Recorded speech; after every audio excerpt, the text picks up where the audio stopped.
welcome to 1923 Main Street.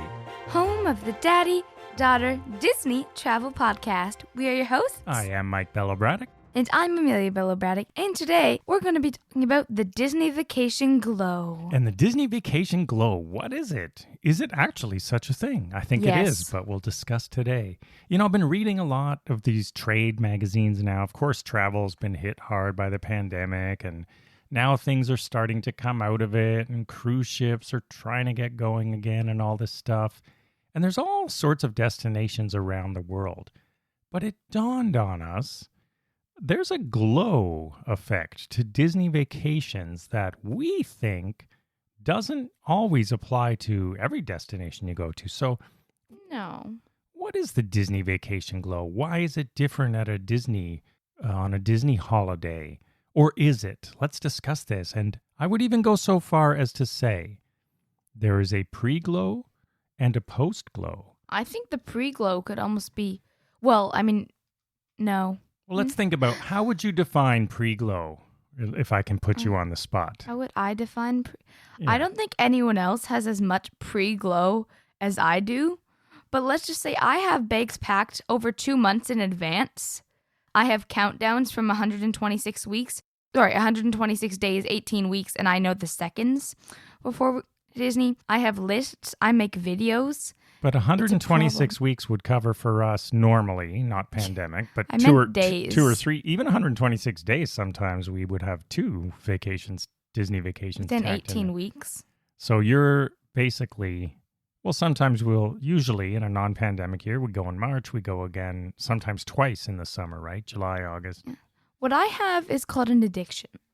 So the To Disney Disney. Vacation Glow. So here's the whole point of this episode, and we want to hear also from all of you, our listeners, both kinds of you. So there are listeners we know who are like us, regular Disney travelers. Of course, it's the Disney Travel Podcast, so we are glad to have you along for the ride, talking Disney every week.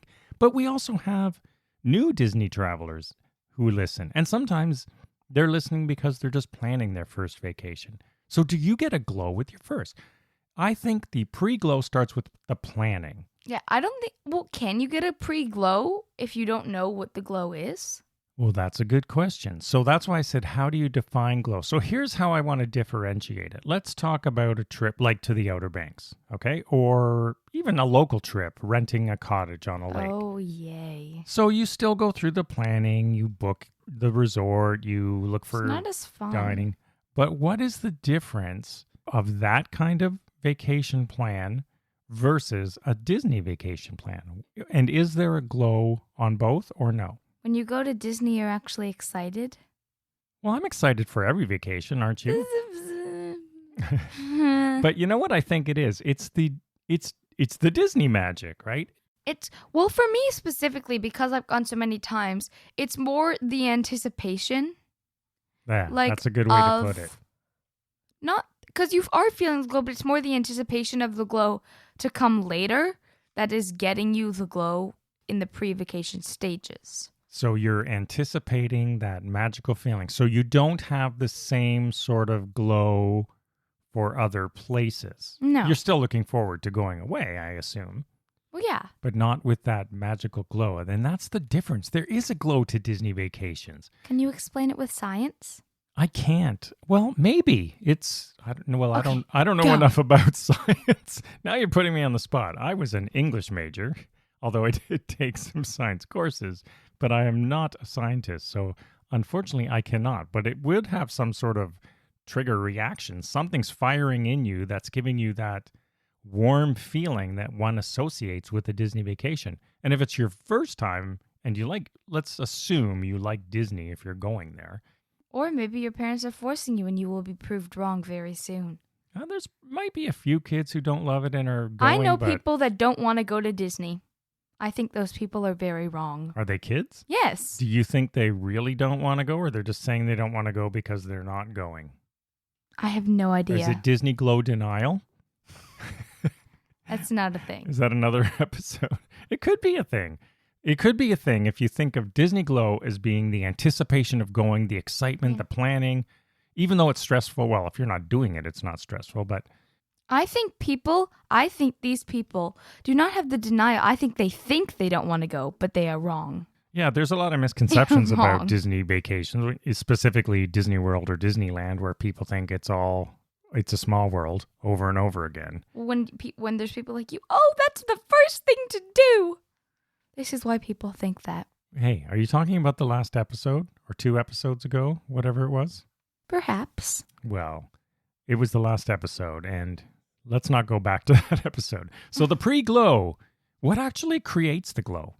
What creates the pre-glow? I just told you. The sense of for me, it's that sort of, because we're longtime family travelers, it's that sense of family coming. It's like a regular part of the year. Oh. And there's a sense, Okay. when you're on a Disney vacation, it's that magic that Walt wanted to create by shutting the outside world, and that everything is right in the world. Let's not nitpick about this or that. People go too far, and even we complain about Disney stuff. But all that I aside, think you're nitpicking. I am just feeling the glow. the pre-glow. Now, we've had 4 vacations canceled through the pandemic so far, and hopefully the next one will And not every be time canceled. the glow is stronger. Well, that's the thing. So you go on the vacation, and now you're talking about the post-glow, right? So the post-vacation glow. It's possible to have pre and post vacation glow. I think there definitely is. The pre-vacation glow is the anticipation, and you're talking about it with your friends. And I get a feeling that Disney vacationers talk more about the vacation than they would for a regular vacation, even though you'd be happy to go to an island somewhere. That's because, things like that. again, addiction. And then the post-vacation glow, I would hear people during commutes to work, just other people, you can't help. If you're sitting on a GO train, like a commuter train or something, and someone says Disney, your ears pop up, or Disney World, and they're talking about their vacation. So people talk about it much more animated than I've seen than they do for regular vacations. And that is that glow that you get from a Disney vacation. So if you haven't gone and you're listening, just beware. You may be captured by this glow. It reminds me of Pinocchio and the blue fairy as she glows, right? It's that Disney glow. And that's why I loved Wishes so much. You may feel very jealous of other people who have gone more recently than you. It's a thing. It is a thing, and that's part of the glow. But does it make you feel better basking in someone else's Disney glow No. while you're waiting for your own Disney glow? No, it makes you feel very much worse. It's very negative. But see, then you have to think, I'm going. I will go. I will get there. And then this is where you run into the problem. How much glow is too much glow? So if you think of an average Walt Disney World vacation or Disneyland vacation where you're traveling there, you're staying in a Disney resort hotel, you're visiting Disney parks, what is it among those things that creates the glow? Nostalgia. Nostalgia? What if it's your first time? I don't know. I don't remember my first time. But is there a specific thing about the Disney vacation itself that creates more glow? Is it the parks? Where does the glow come from? Well, it's Disney World. It's not like when you're going to Wonderland, you're not entering an immersive experience. So for listeners, Wonderland is our local theme park. Yeah, like Six Flags, Magic Mountain. Yeah, exactly. Basically the same thing. But it's different because it's Disney World. It's Disneyland. You're entering a universe of possibilities. It's an immersive experience, different than just a new place in the outside world. Yeah, that's a very Doesn't good make observation. any It's a good sense. way to look at it. I didn't think of it that way, but it's a good way. So Canada's Wonderland is ours, and then there's Six Flags and Crystal, whatever it is. There's all sorts of theme parks It's around. just like a roller coaster theme And they're ride themed place. like Snoopy and Charlie Brown is at Wonderland. But is there the same sort of glow? Let me ask you this. Universal. Does Universal have the same sort of glow as Disney? I could see how it would for some people, but not for me. And also because... And you love Harry Potter and I do. Universal. That is literally the only reason that I can see how it would. But I don't know. Other people like other stuff. If Universal, maybe it's not fair to say if Universal didn't have Harry Potter, would you even want to go? No, but you can't say that because it does. Yeah, exactly. But yeah, for me, it doesn't as well. And I like going there. The rides are okay. But it's also because it kind of breaks, I don't want to say breaks the fourth wall, but it breaks the illusion in a way because Disney has everything there's no loose ends tied up. There's no, well, maybe at the top of Summit Plummet, but like there's barely any vantage points that are like, oh, there's the tracks at the back of Everest or something. Like, you know, there's barely anything that breaks the illusion of Disney, whereas Universal doesn't really have that ingenuity. And that's what I was getting at with Walt Disney and his immersive experience. It's all part of the glow. And I just have to slam the Skyliner again because it did crack that wall. You do see backstage, which I like you. I don't like seeing backstage, right? I don't want to see backstage. It does break what Walt tried so hard not to do. But if you're not going on the stage, that aside, unless you're doing a backstage tour, then it's fine. But I don't want to see accidental backstage, you know? But anyway, that aside, I do think that is part of the Disney glow and how it's different than going to the Bahamas or going to Europe or any other vacations that we might do, and they're fun to do. And, you know, any vacation's a good vacation, I guess, almost. At least hopefully it is. It should be. Otherwise, why are you going? It also takes a lot of work to plan a Disney vacation more than, well, you used to have to plan like fast passes, but there's different time periods. So you're kind of like stretching out the planning. There's the 7th month before you book this. Then there's the 60 days before you book 180 days for dining. Yeah, and exactly. There was 60 days for fast passes or 30 if you weren't staying on site. Yeah, so there's all of these different times for you to book things. And so it kind of like keeps the glow being stretched out because you get re-immersed in it every time. Yeah, in a weird way. It's a lot of work to plan a Disney vacation. In a weird way, it adds to the glow. How is that a weird way? Well, because it's, as you self-admit, you haven't done those things. I'm always the one doing it. And anyone who does this, especially you travel agents who are listening, it's stressful getting up early and trying to get that dining. I would like to think I have with those fast passes. And that's why I like this lightning pass idea that we discussed last time. Listen, there won't be any more of that early fast pass stress. Listen, I always come in and control what you pick for fast passes. I'm very good at that.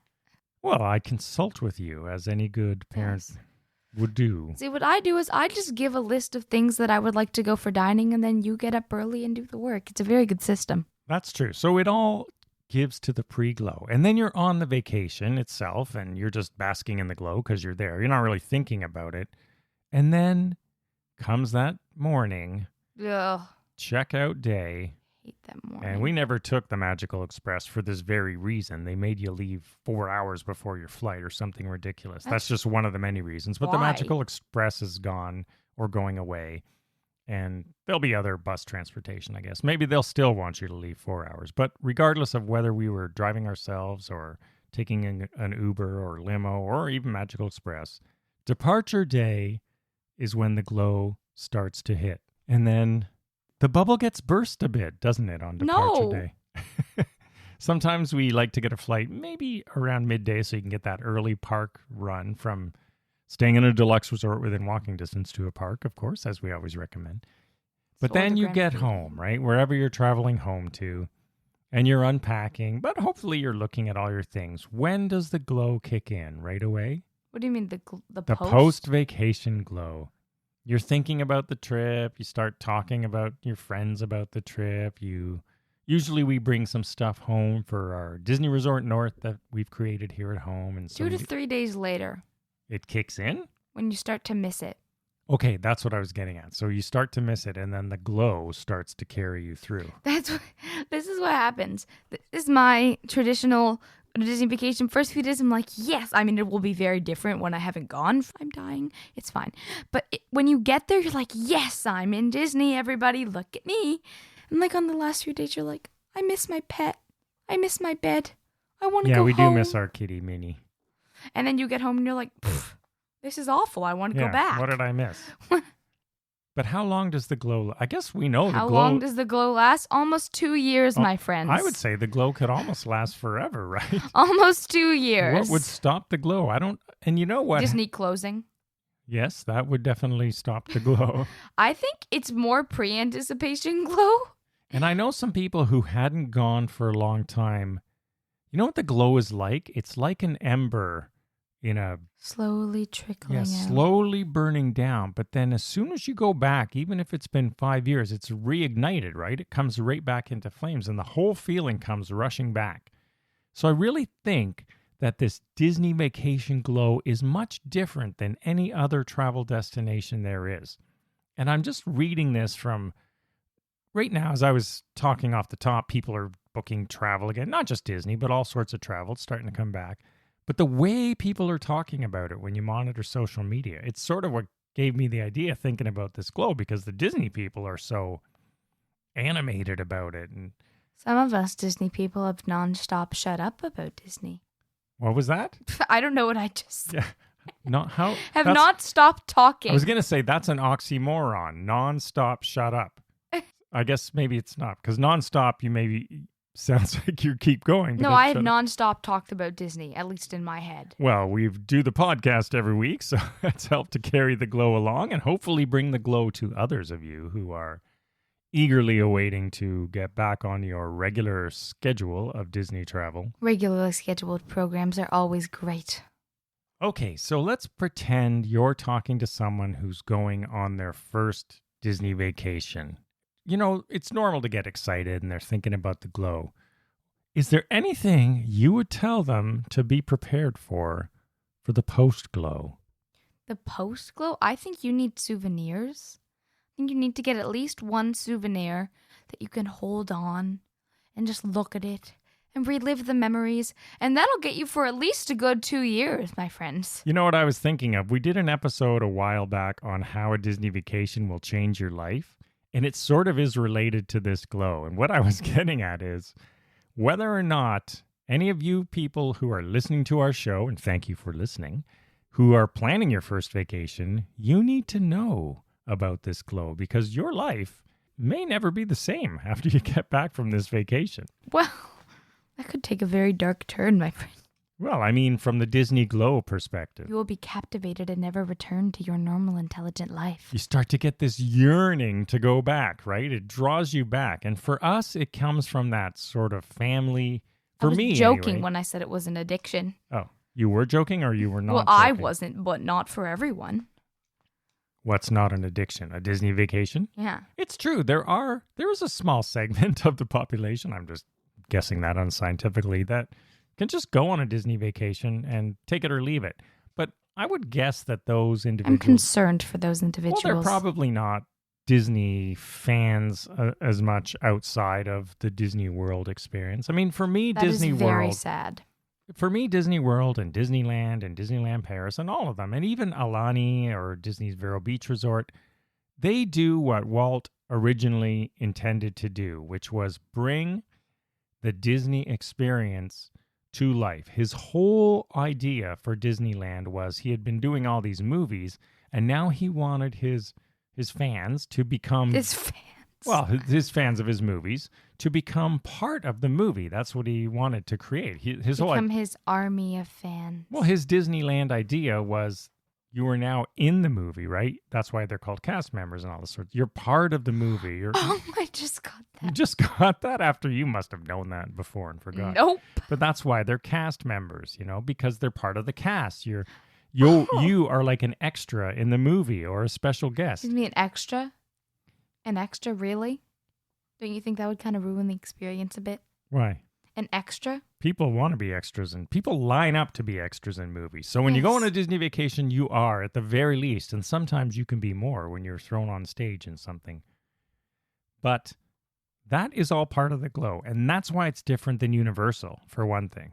It was not created with this. There's no Disney. There's no heart in Universal. It's a not corporate production. Yeah, exactly. It's not the same, because Walt, remember, he invented the theme park because of this. It's become bashing Universal. Well, it's not bashing. It's just a fact, right? It's not just Universal. It's any other theme And park. what would Disney be without rules? So the Disney glow really is everything to do with Disney, and that it all comes together in the parks. And that's really what Walt was trying to do in the first place. You know what my question is? What is your question? Well, I'll tell you. Tell me, won't you? If you would stop, I could. When you're planning, when we frequently go, sometimes, like you said, within an 18-week interval, when do you transition from the post and pre-glow from one trip to another? Is it when you're planning the hotel, when you're booking dining? For me personally, it's fast passes because, you're booking the hotel, but I'm just like, okay, we just got back. Like, what are you? So for me, there is no transition because, again, in a normal world, not pandemic, I always have at least two. We have at least two Disney World A vacations normal or healthy Disneyland amount. booked at one time. So it's seamless for me, right? We go at least 3 weeks a year, 3 times a year. So there's always boom, boom, boom. They're always a few months apart at the most. Yeah. Sometimes less if we put 2 in the summer and 1 in the spring, or we go at Christmas, sometimes there's 4. So it's seamless for me. And now with pandemic, that has halted for us. And now we're hoping to get back in August, September. That's the plan. But the glow has carried us through all this time. In fact, I've booked 3 or 4 that we had to keep canceling due to travel restrictions. I think what I have is I barely ever get the post glow. And because we go so frequently, I get the post glow for only a few days, like listen to the music, feel sad. But then suddenly I'm like, okay, only 18 weeks till July, my friends. So how has it been different in the last year? It hasn't. It's just been pre-glow for 18 months. Oh, this is interesting. So you're not in the post glow from No. the last trip. No. You go right to the... Okay, see, I was thinking of it backwards for you. How could you be in post glow? Well, you're reliving the last one. So you're in Yes, pre. that's called So anticipation. you've got a long runway, and it keeps getting farther away in the distance. Although now, hopefully, It's so annoying. the old light at the end of the tunnel adage or metaphor. I keep having countdowns and then the countdown just gets longer. Well, let us know what you think, everyone, about this pre and post Disney Vacation glow. First of all, if it's your first time, do you have a pre-glow? Is it How could you feeling not- different? Well, here's what I'm getting at. Does it feeling different from other vacations you've planned? Oh, yeah, okay. And if you are a repeat visitor, maybe not necessarily multiple times a year, but once every 2 years or something, do you get the pre and post glow? And does it stay with you different than other vacations? I That's think what I it's really wanna know. contagious. It's definitely contagious among Disney travelers. Well, yes, but if you're booking a vacation and you have like a 6-year-old or a 7-year-old and they're like, Mommy, we're going to Disney. Like, wouldn't you get more excited if your kid is just like bursting with happiness? Hopefully you would, because Or if you have a friend that's like, hopefully a big part of the reason is you're not the adult dragging your kid along because you love Disney like you said, and they don't. Hopefully it's equal or more for the child, and then you get some glow out of it yourself. If you have a friend like me that's just like, you're going to Disney, tell me everything. Anyway, let us know what you think about this whole Disney glow concept. Are we way off base? Is it just another vacation for you? Is there a little bit of glow, or is there really something here for you? I could see that as maybe there I'm is just for crazy. us? Yeah. I could see that. Yeah, we could be on the fringe. It's possible.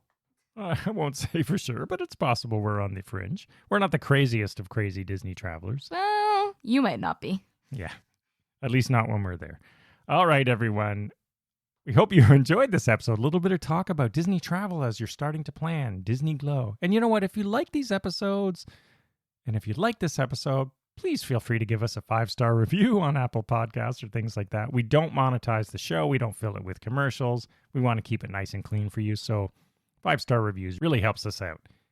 So thank you. Share the magic of Disney. Share the magic of Disney as we try to do every week. The magic lives here, as I like to say, in 1923 Main Street. All right, everyone. Thanks for listening. Let us know how you feel about the glow this week on social media at 1923 Main Street on pretty much every platform. I want to hear how the glow affects you and if you have different thoughts that we haven't considered. So have a magical week. May the glow be with you, everyone, and we'll see you next week. Bye-bye.